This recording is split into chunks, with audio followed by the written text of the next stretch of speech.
So good afternoon, everyone.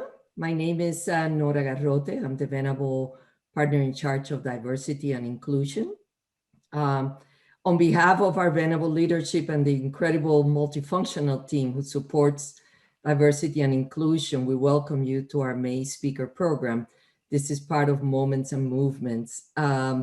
Hosting with me today is Wei Chan, one of my great colleagues and a litigation counsel in the LA office, and a tremendous supporter of our DEI efforts at the firm. For the past years, we have been listening and learning through various speaker programs, discussion groups about racial and social injustice, the historical roots of racism, the pervasive impacts it has. And we've also talked about how do we carve an intentional path forward as a firm and as a community to help mitigate and eradicate these wrongs. Today's program recognizes Asia Pacific American Heritage Month and celebrates both the contributions of Asia Pacific Americans to our country and our culture, but also recognizes the very challenging and difficult history of discrimination to which those communities have been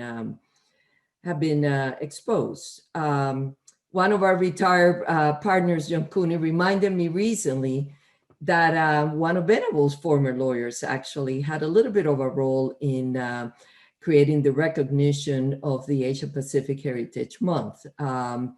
Congressman Frank Horton, who joined the firm Venerable in 1993, was one of the sponsors on the House of Representatives of the resolution to proclaim the first 10 days of May as Asia Pacific Heritage Week.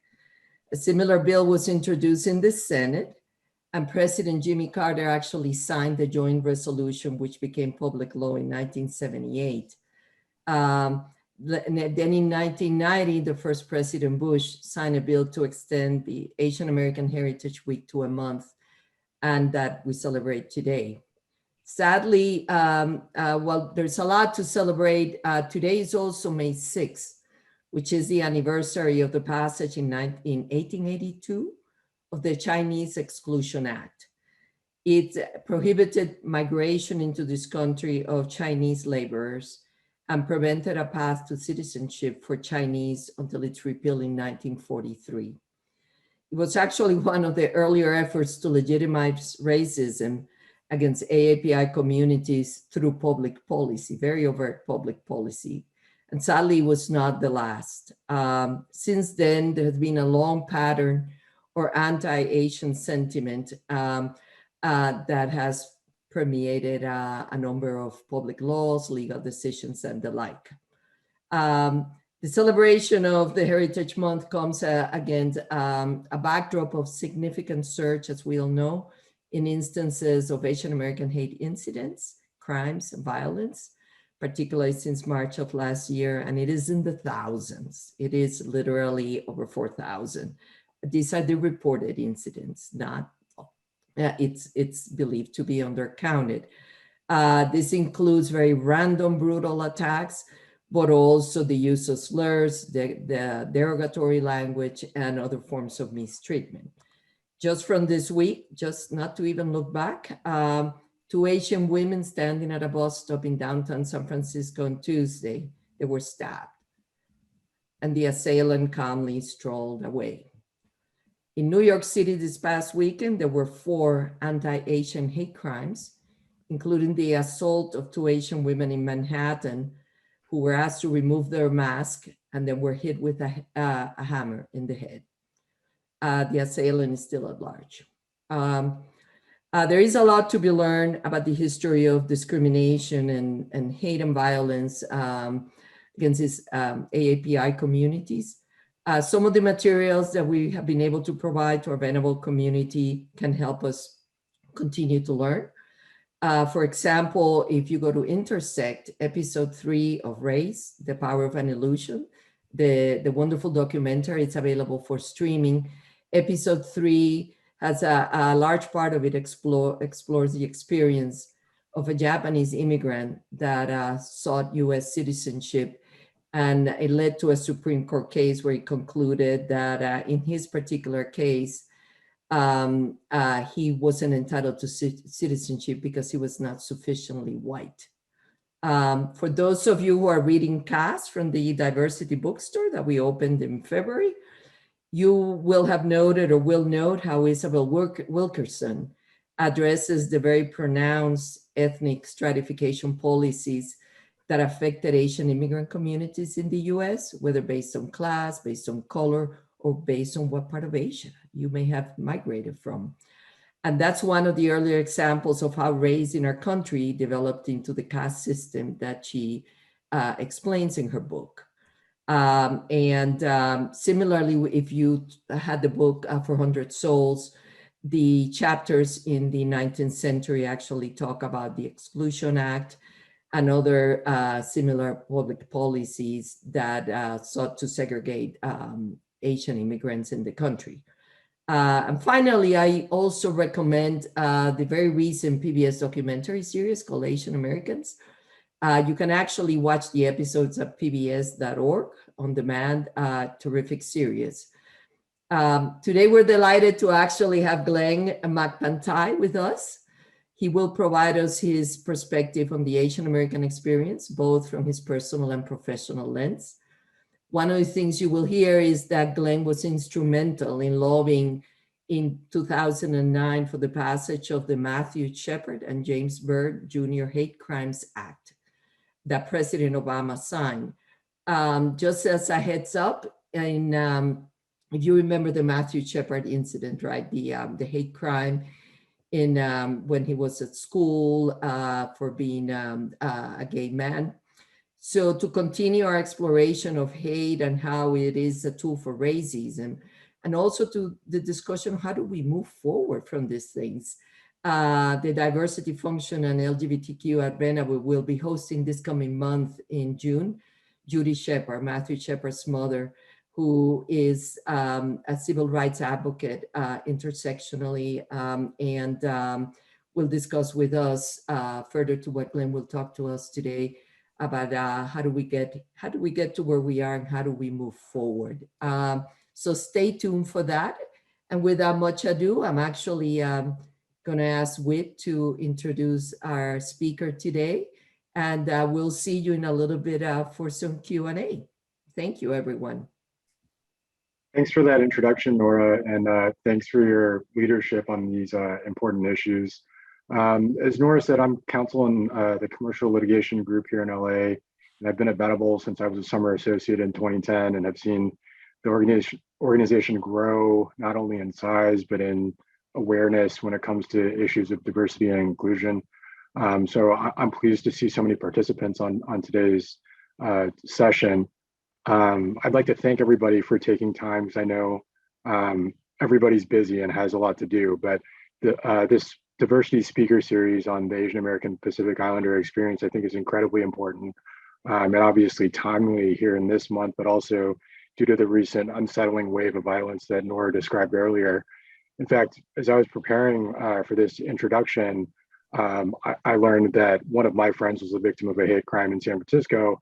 I was trying to Google the article to share it with some of our other friends, and in so doing found all of these other instances that Nora was referring to in her introduction. So it's clearly a really bad problem that needs to be addressed. And the first step in doing that is creating more awareness into the issues. So along those lines, today I'm so pleased and honored to be able to introduce our speaker, Glenn Magpantay. There's no way to really do justice to Glenn's resume in the several minutes that I have allotted here, but basically Glenn is a longtime civil rights activist, attorney, law professor, and pillar of the AAPI community. He also happens to be an incredibly dynamic and talented speaker. For instance, at the Asian American Legal Defense and Education Fund, Glenn worked on hate crimes issues and directed their democracy program. He co-founded and served as the executive director of the National Queer Asian Pacific Islander Alliance. He's testified before Congress numerous times and is a respected media commentator on hate crimes and violence against AAPI communities issues.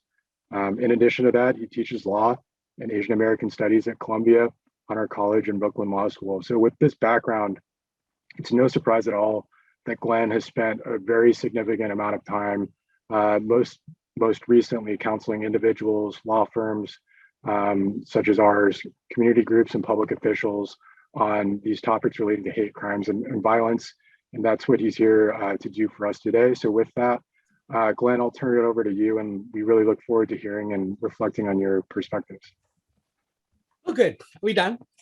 So I can go back to my email. No, okay. Let me put together my PowerPoint. These are my points. I'm the power.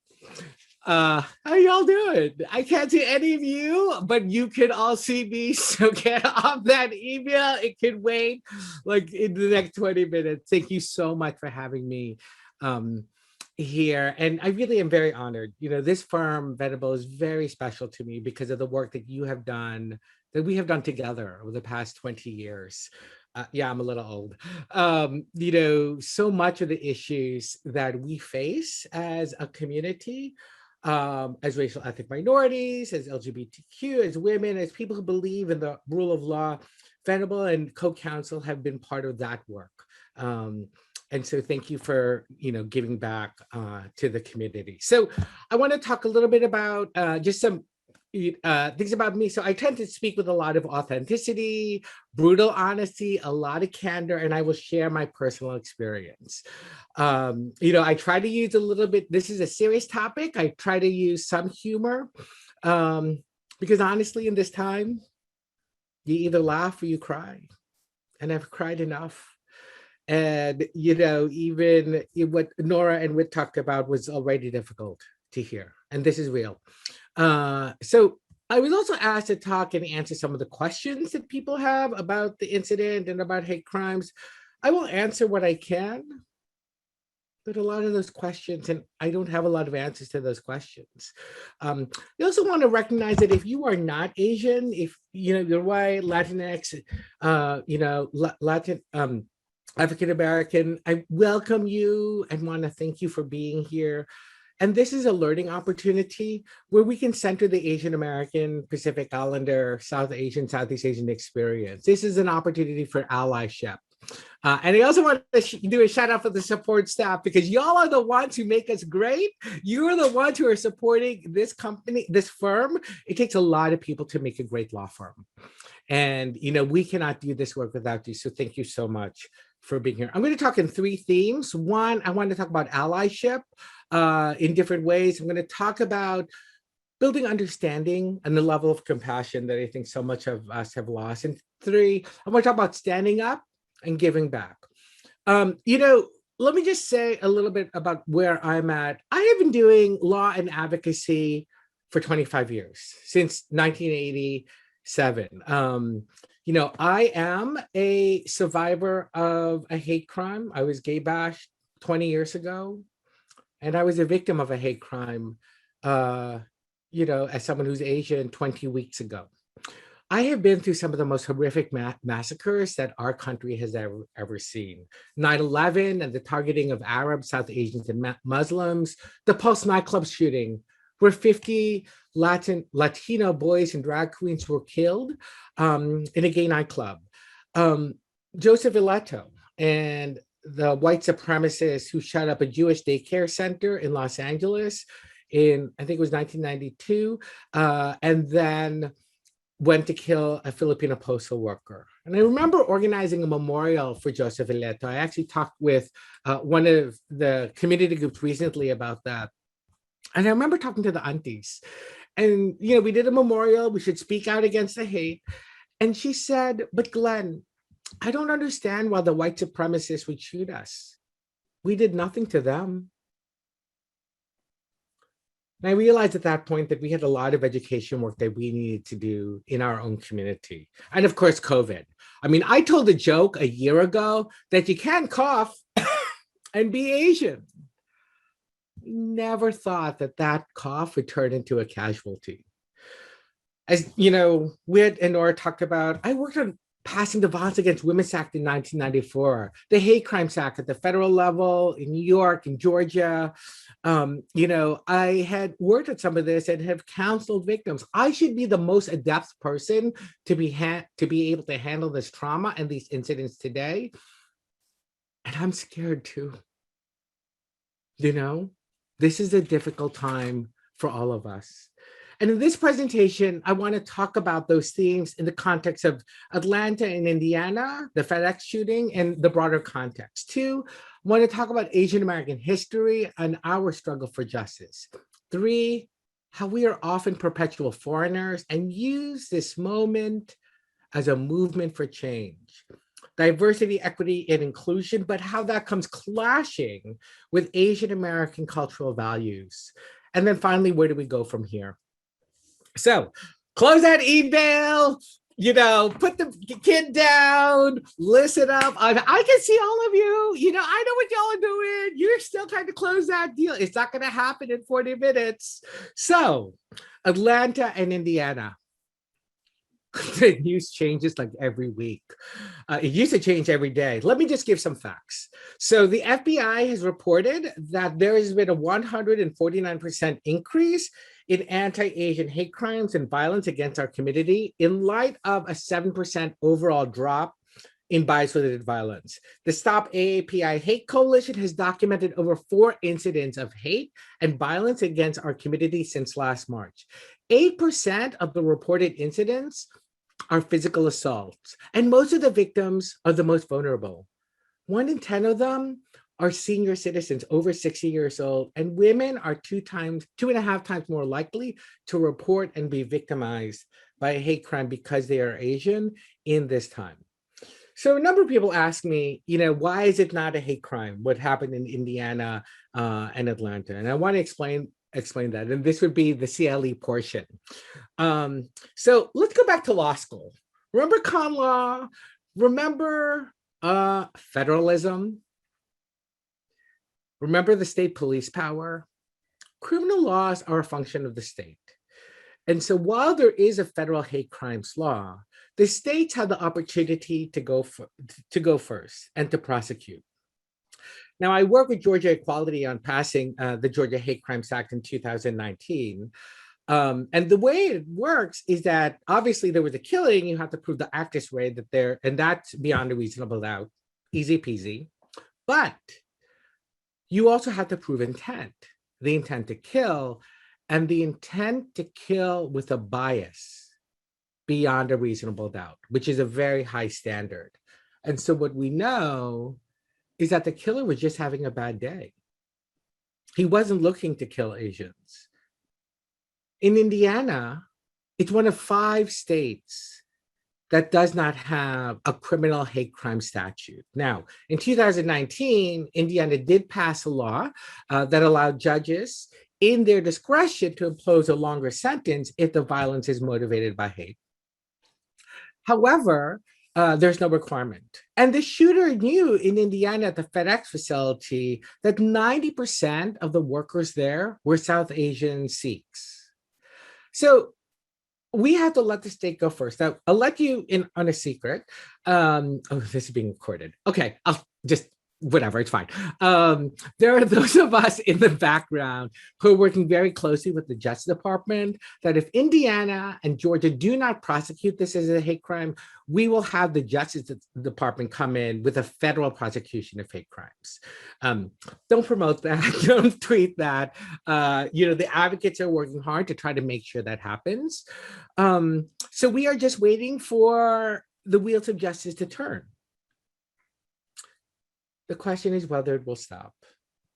And in 1982, a young man named Vincent Chin, who on the eve of his wedding night was mistaken, he's Chinese, but was mistaken for being Japanese and laid off Detroit auto workers, beat him up and killed him because they thought he was Japanese. And this is at the time of the rise of the Japanese auto industry and the decline of the American automobile industry. The assailants got off with spending no time in jail and paying a fine of just $3,000. We realize that the law will not always protect us. And what did we learn in law school? That the law or our mode of professional responsibility is that the law strives for justice, but it is not justice in and of itself. It protects what is legal and illegal. And so Asians stood up. they stood up and they formed organizations. And that's why so many of the Asian American, South Asian organizations in the country came to existence after the murder and the killing of Vincent Chin.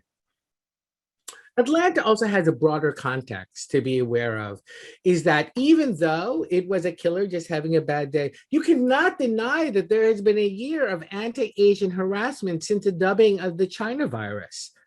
In Indiana, Sikhs and South Asians have faced 20 years of violence and profiling since 9/11.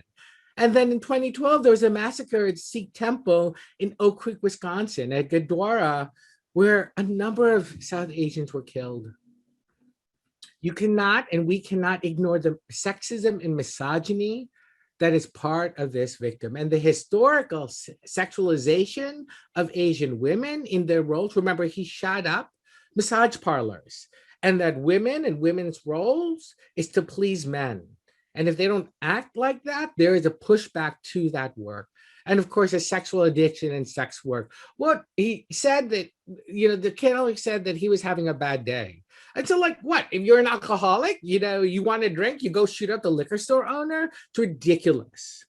But there is a lack of compassion that is also endemic in this. And it's part of the disrespect of the harm of these killings. Some people didn't even see Indiana as a hate crime. The shooter had a history of visiting white supremacist websites.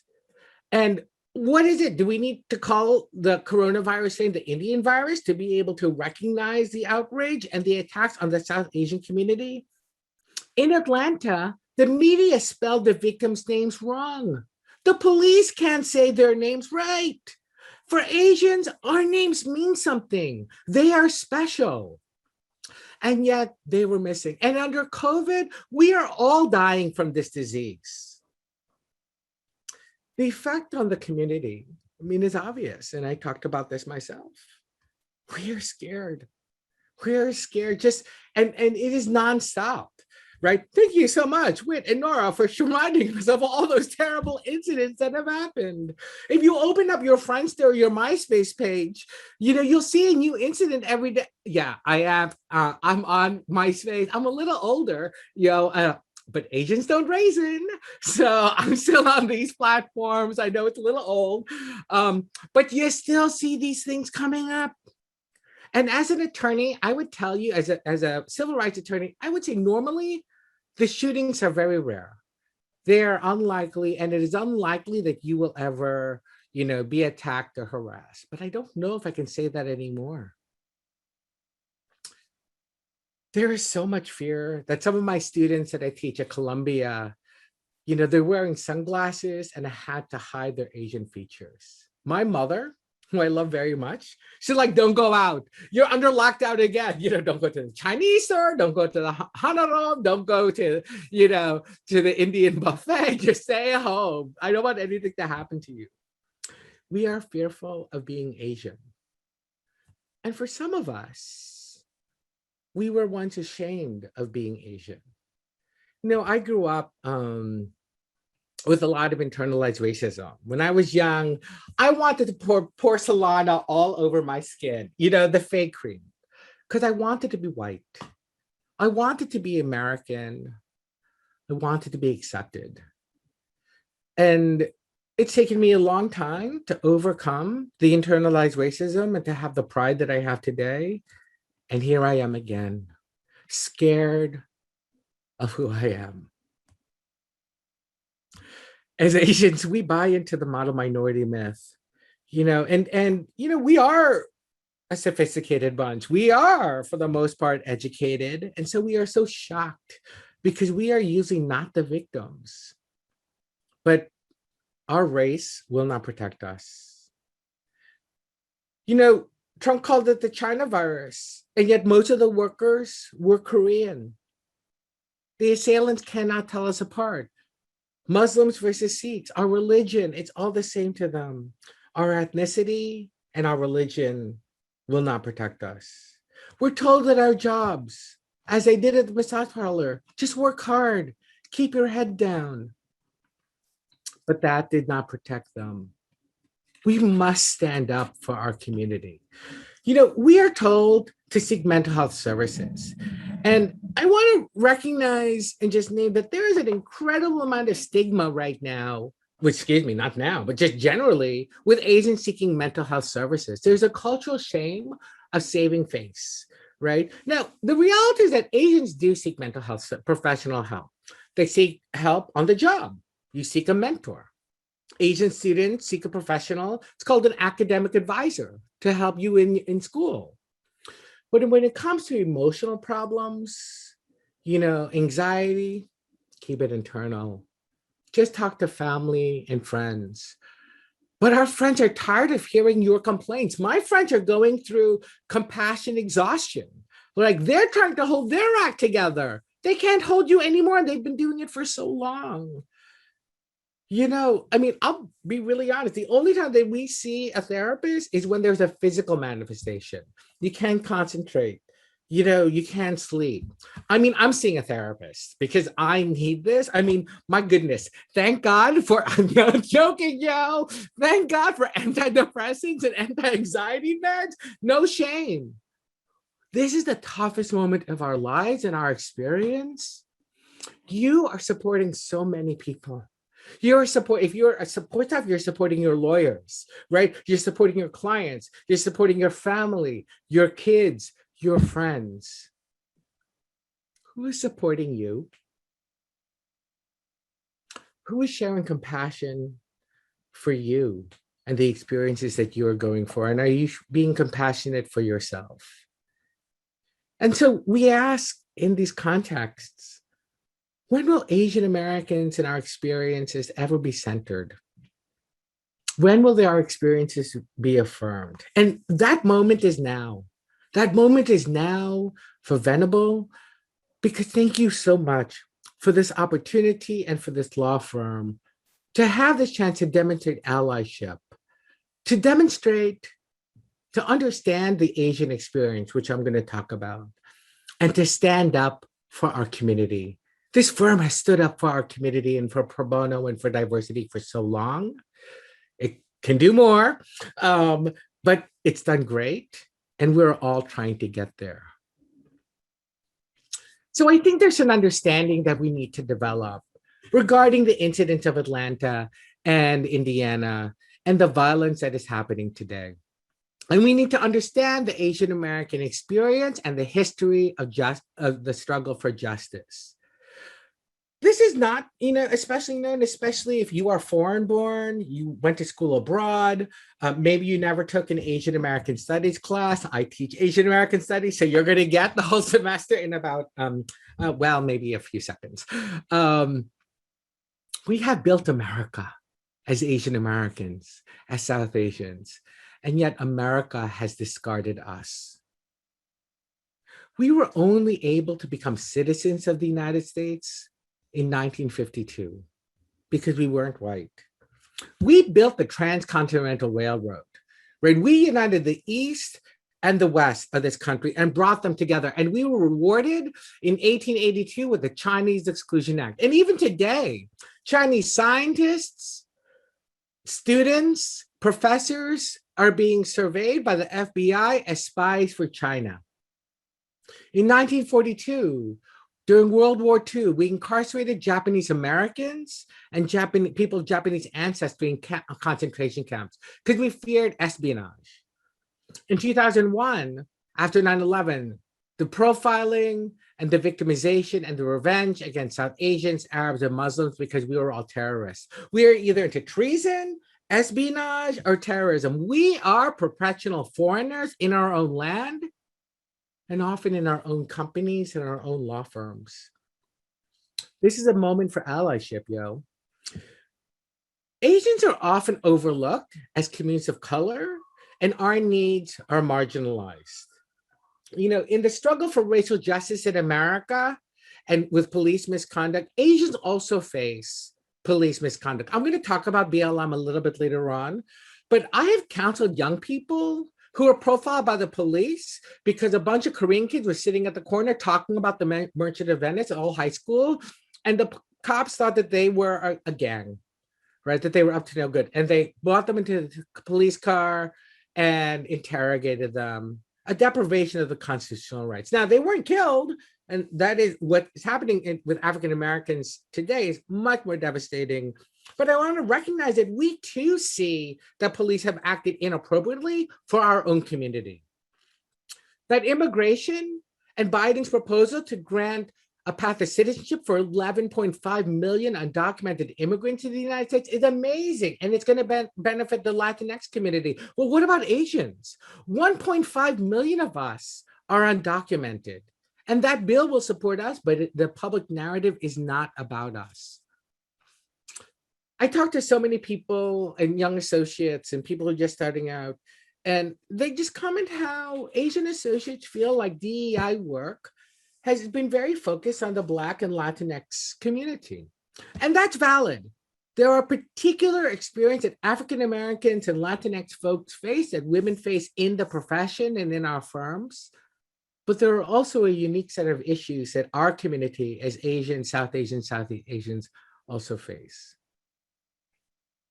How many of you have felt imposter syndrome or felt guilty for your success? You know, Asians today, we are standing up in an incredible way. We are the nation's fastest growing minority group. We are the largest segment of immigrants coming to the United States of America. In the next 25 years, 1 in 10 Americans are going to be Asian American. You think there are a lot of Asians in California? That's what Iowa is going to look like in the next 25 years. And yet most Asians are fearful of the Asian invasion.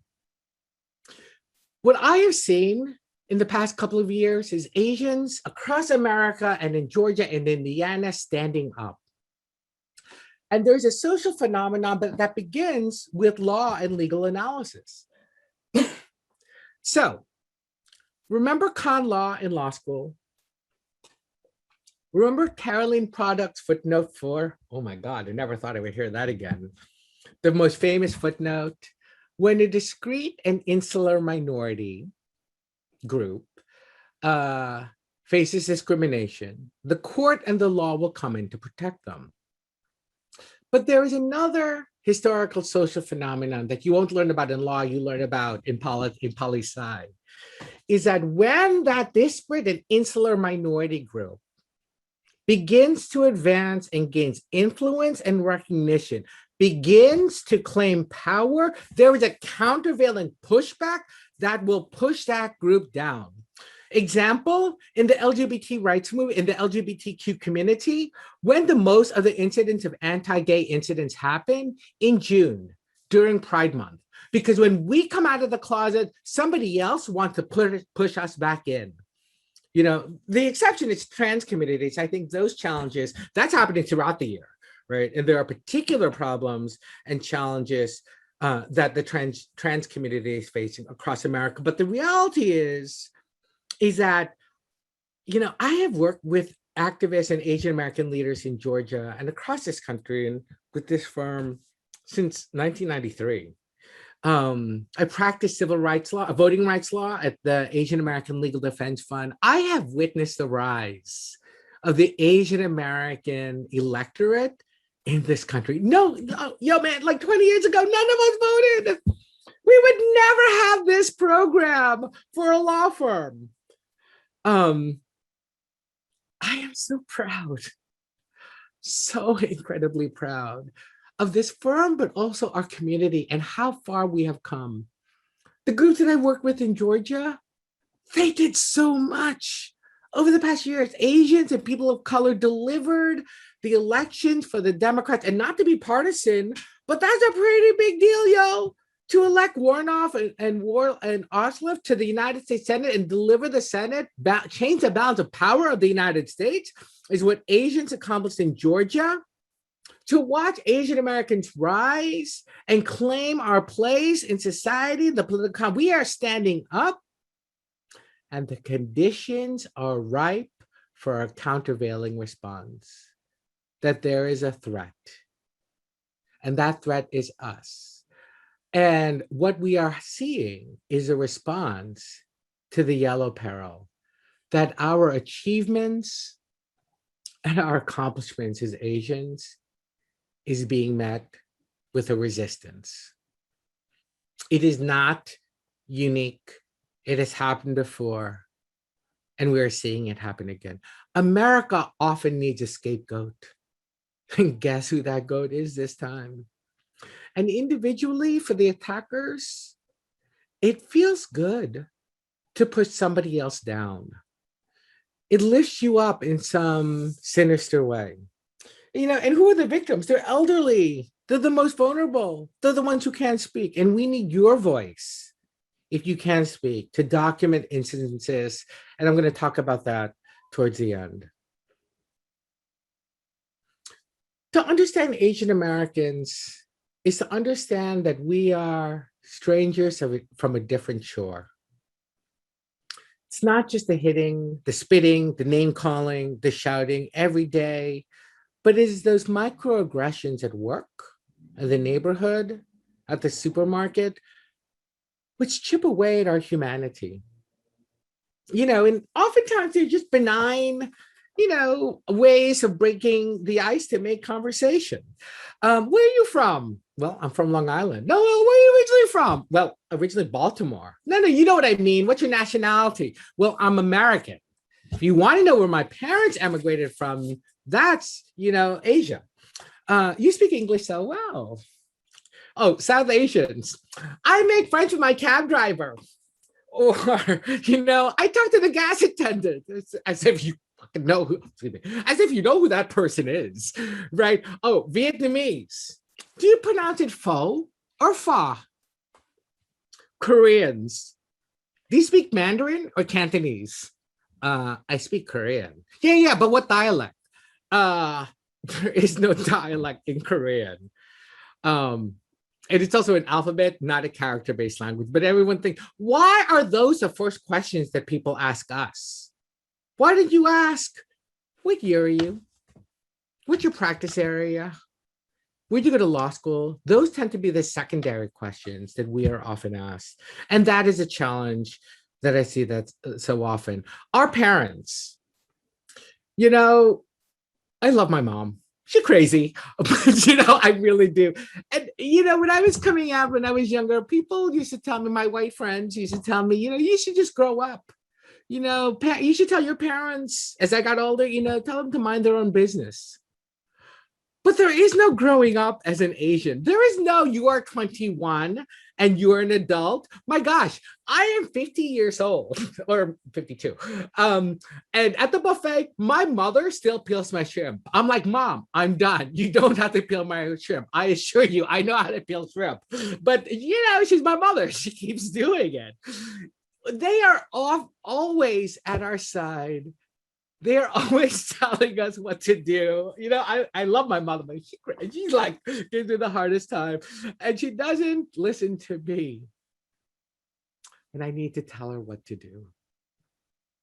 And that is another challenge that we face. We honor them because they have sacrificed so greatly for us. You want to talk about dreamers? Our parents or our grandparents, they are the original dreamers, who came to this country, who left a land of friends, a family, of for whatever, to come and give us oftentimes a better value. And some of this might be you, right? Our parents and grandparents also came over to this country with a set of Asian cultural values. And those cultural values have served us very well, but they also come clashing with concepts of diversity, inclusion, and equity in a business context, in the corporate setting. And these cultural values have helped our people and community survive for 5 millennia. The US is only 350 years old. We got a lot more going on. So, we have these concepts that we employ in life and in the workplace. And when they conflict with American values and business success, there's a challenge. Don't rock the boat. The US is so much better than back home. The nail that stands up gets beat down. Our parents, our grandparents have a real experience with government repression. That's why they came to America. Look at the founding of Taiwan. Look at what's happening in Hong Kong right now, or with the Vietnamese and Southeast Asians with the Khmer Rouge. They are the survivors. And I never thought that today they would now be the victims. At work, we have to stand up. But we're told not to boast. Don't center yourself. But we need to claim our accomplishments to be recognized in our companies and the good work that we do. We're told in the legal community to be authentic. Be all of who you are. But we're lawyers. You really can't be that authentic. I mean, I had to put on a suit today just because I was in pajamas all day long, but I had to look like a lawyer. No, I wear a suit every day. But it is the perception of the profession that is our value. And that's very real. We work collaboratively. We're good in teams. But oftentimes the Asian American contribution to that team gets lost, it's overlooked, or it gets assigned to somebody else. And oftentimes we're risk adverse. We have to take risks. We have to take risks, and you might fail, but you might succeed and do great. Yoda said to Luke Skywalker at the Jedi Temple, we learn our greatest lessons from our greatest mistakes. And, as Asians, we're taught to respect our elders. Yoda is 900 years old. Look, you don't get any more elderly than that. So if Yoda said it, we all should do it. Asians have the talent and the ability and capacity for leadership, but we are often seen as the workhorse, not the show horse. We can oversee a team. We can manage a budget. We can pitch a client. We can manage work streams, but we are not seen as having interest in developing those leadership skills. And we are seen as lacking ambition. My friend Don Liu, who is the general counsel of Target. Yes, Target, the Target, the Fortune 50, and yes, the GC of the company and executive vice president, tells a story of how he was talking to a colleague. And he said, I have somebody in-house on my team he's a pretty talented guy. We should give him, maybe more opportunities to show what he can do. And his colleague, his peer said, nah, I don't think he's really interested in doing more. So Don Liu talked to this Asian American younger GC, and he took him out to lunch, and he said, what do you want to do with this company? What do you want to be? And the guy said, no one's ever asked me that question before. And Don's like, well, I'm asking now.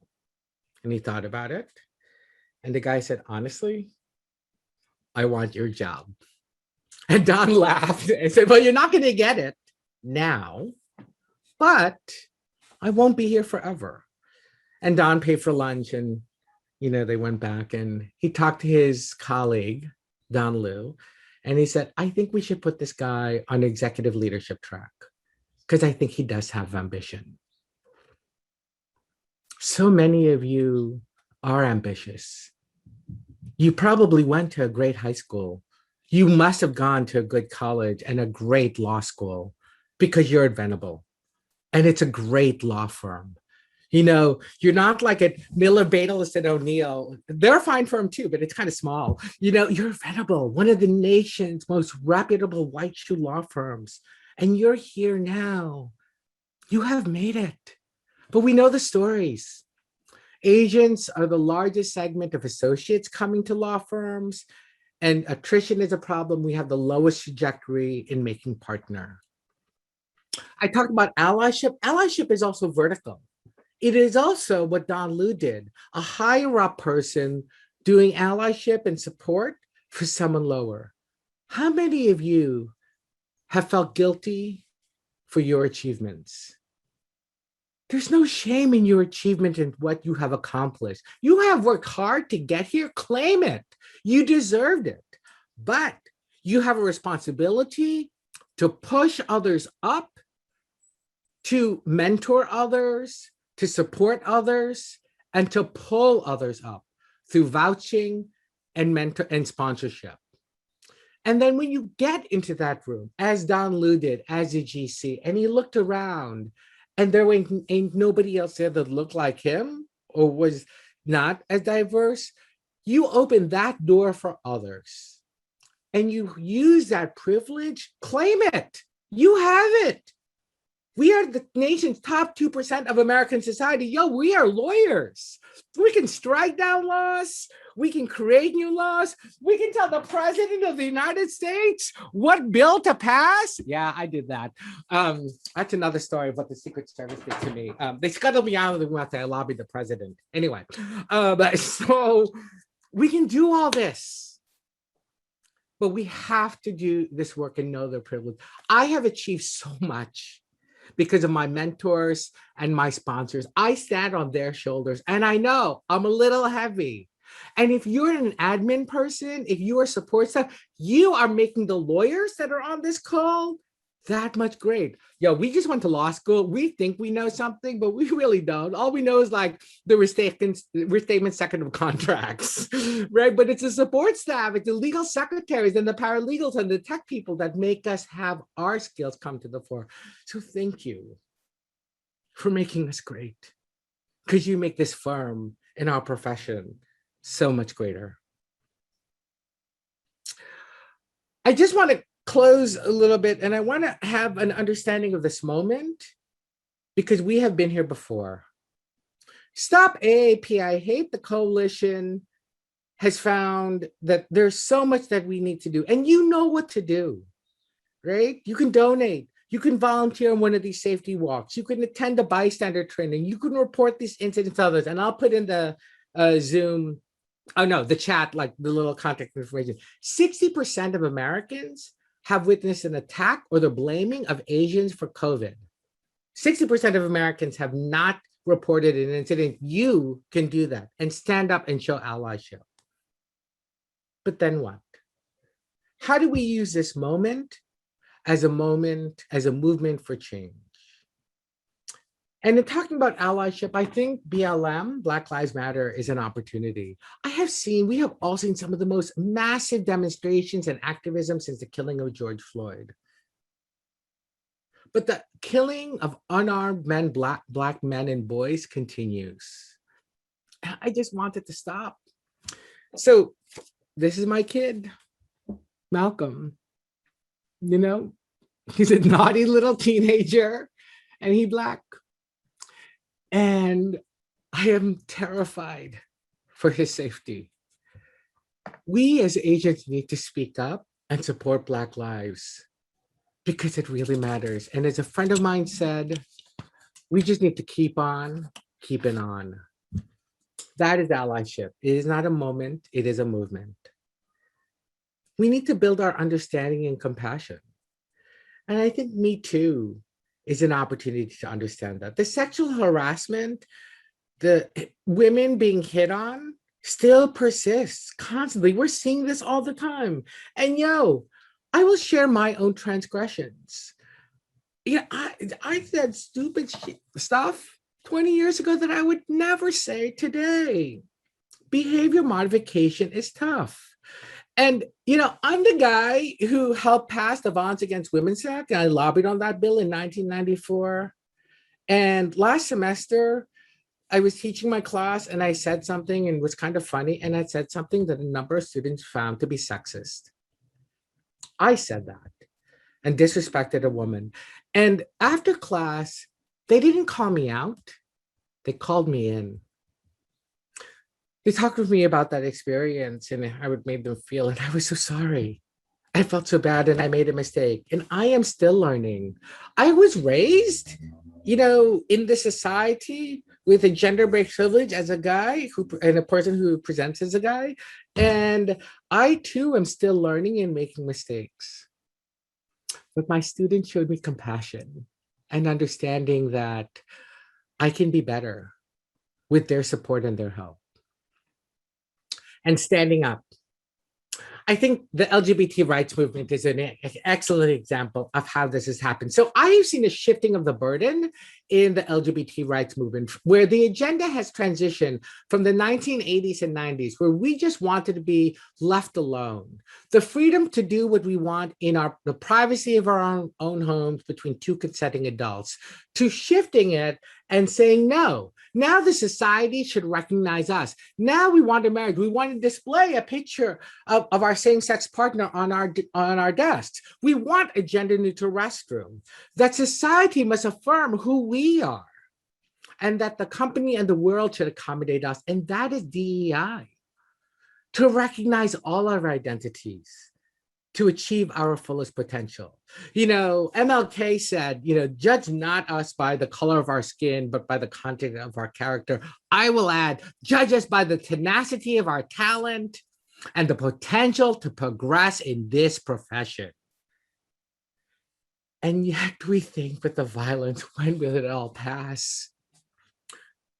We thought the same thing of COVID. Remember?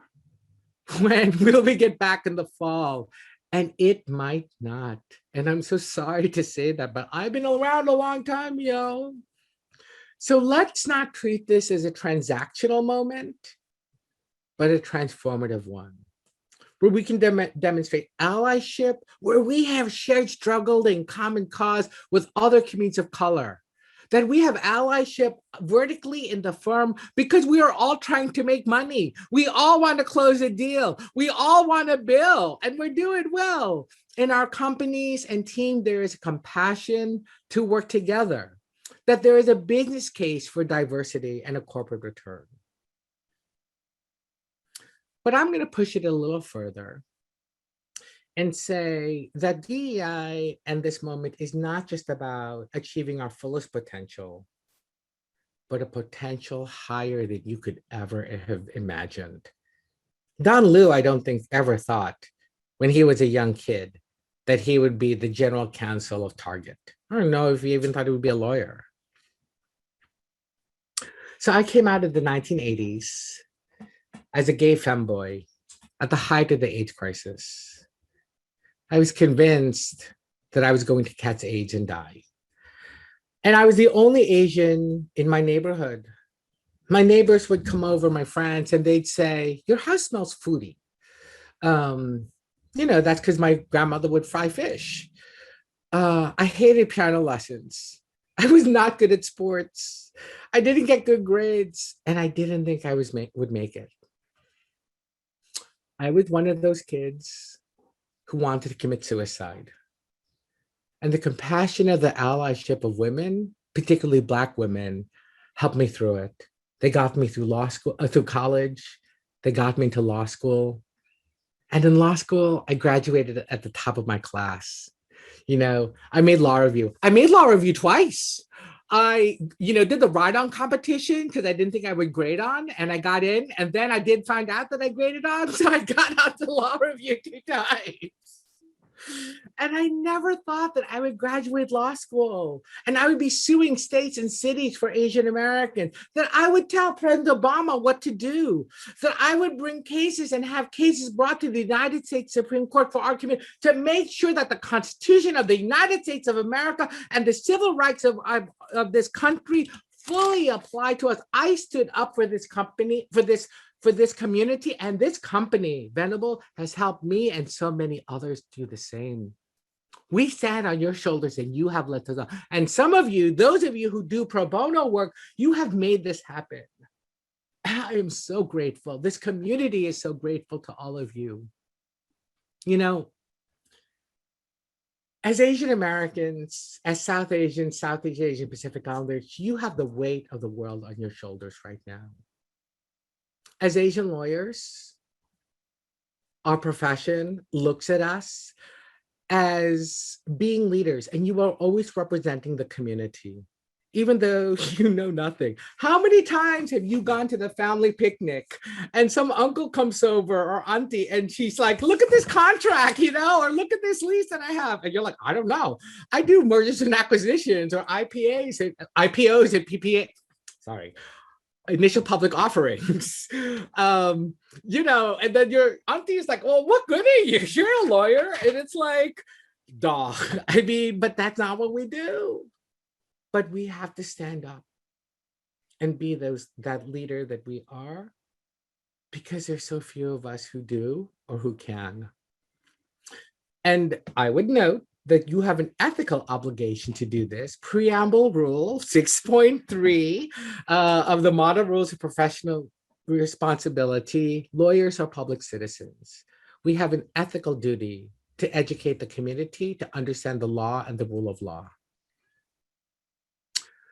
This moment that we are in is a dangerous moment, but one of opportunity. And I'm reminded of the Chinese character for crisis. That's simplified and traditional.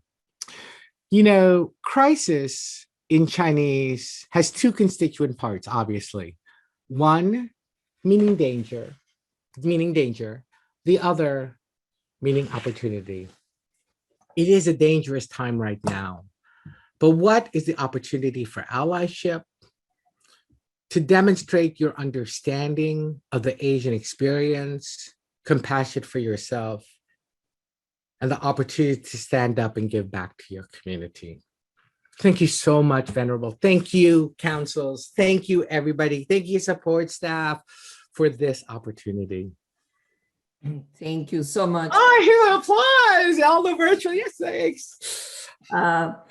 We just have we got some really good questions on the chat, and we had talked about some, but one question that I think sums up a lot of what we are hearing from our colleagues before and during the conversation is the one is, are we at a better time, right? We talked a lot after the Floyd murder about, is this the time? Are we in a better place? Is there a going back? Are we all going forward, right? That's one thing we believe at Venable a lot. We are looking forward, trying to do better, to really have that path to succeed in the many things that we do, right?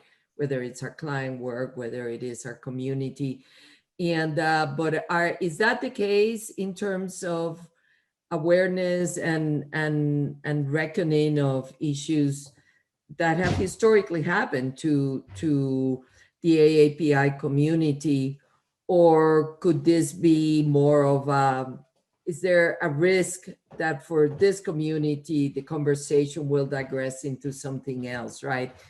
Is this really a moment where change is inevitable, or unfortunately it is not at that point yet, in your view? And, you know, honestly, I'm excited and by that question, and I have no clue about that question. This is a moment of history, yo. We have not seen some of this stuff in the level of activism and infrastructure in the Asian American community that I'm seeing now, we have never had before. And so, yeah, this could be that watershed moment of post-Vincent Chin, where we are claiming our space. I mean, my gosh, my colleague is meeting with the Vice President of the United States before this call. Oh, did I say that? Maybe I only told you. So before this call, my colleague is meeting with the Vice President about anti-Asian violence. That never happened before. So maybe history is being made now. But you know how it is. For every 2 steps forward, there is 1 step back. You got to try it out. You got to make mistakes, and you got to do it better next time. And so this moment, I don't know if this is which way it's going to go. I will tell you is that the 195 people that are on this call are the people that's going to make it happen. And it's not just what you do with the firms, it's what you do with your community, it's what you do with your job, it's what you do on your social media and your Friendster page. You are the ones, and there's a lot of y'all, yo, who are really going to decide where we go from here. So, and I'll put that into my lecture for next semester. That is a question that we've been talking a lot also in small groups, right? Because we're trying to find our role as a workplace and our role as individual lawyers, but also as members of communities, right?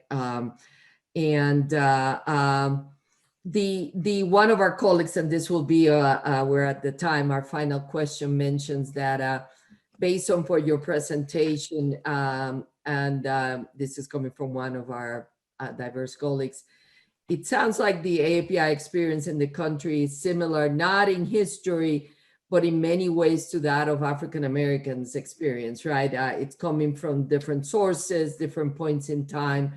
And obviously you don't have the enslavement in a way, but the question is, there's still a perception, and perhaps even in our profession, that Asian Americans are smarter, they work harder than other people of color, right? Like my people, like African American. What does one say to that? I mean, how does one combat that? That goes back to the stereotype and the microaggression. And those are so ingrained sometimes that it's just very difficult, you know, when one is looking at one's profession to really say, how do you push back on that, right? If you sometimes are not even given the opportunity to show that you may be quiet, but you are the right person for the deal, or. You don't push back on it. You own it. Because it is true. And it's a fallacy. Oh, so inconsistent I am. I'm a lawyer. What do you want? So it is true that we are, on the aggregate, more highly educated. We are the largest segment of people, racial minority, that's coming in as young associates. And yet there are our own challenges, that there are particular Asian groups who work in restaurants or sweatshops or massage parlors or Federal Express distribution sites. And so my goal and my message is recognize that there's a truth to that. Own that truth. Don't be ashamed of it, but use that truth. Because someone else lifted us up. We as Asians owe so many rights to the African American and Latinx community. There were no Asians that passed the Civil Rights Act or Voting Rights Act. I mean, maybe there were a few, but you know, Black folk won those rights for our community. We need to stand up for Black people. Women have fought not only for against gender-based violence, but for our families, for our communities. They deserve all the dignity and all the respect for their full worth. And I can go on and on, right? Yeah. So claim it, own it. Don't be ashamed of it, but use it for the better of others. And I posted an opportunity for allyship in the chat, if you can see it, that if you see an incident, if you see something, say something, and use that opportunity to use your voice to report something that you saw, because many times people don't say anything. And Glenn, this has been a terrific program. With anything else before we close the program? I know there was a very steady stream of questions, and we wish we had more time to be able to address all of them. But I'd like to thank you, obviously, Glenn, for that insightful presentation. And I think, you know, coming from where we are in terms of, you know, the recent wave of hate crimes and things of that nature, actually a pretty uplifting message that you brought here today. So I know on behalf of Venable, we'd like to thank you so much for presenting. Thank you. And everyone, and thank you, Whit, for also helping prepare the program, as well as Alan Aguilar helped us a lot. And the wonderful IT and events, and the wonderful Michelle Chernoff and Lisa Tavares as well. But also Glenn has posted his contact information on the chat. He is happy typically after these programs, if somebody wants to connect with him for a few minutes, one-on-one about your experience or specific things, he's happy to do that for us. So thank you, everyone. We'll connect very soon. Thank you, Glenn, very much. And everybody, let's continue the conversation and make this firm even greater. So thank you so much. Bye-bye.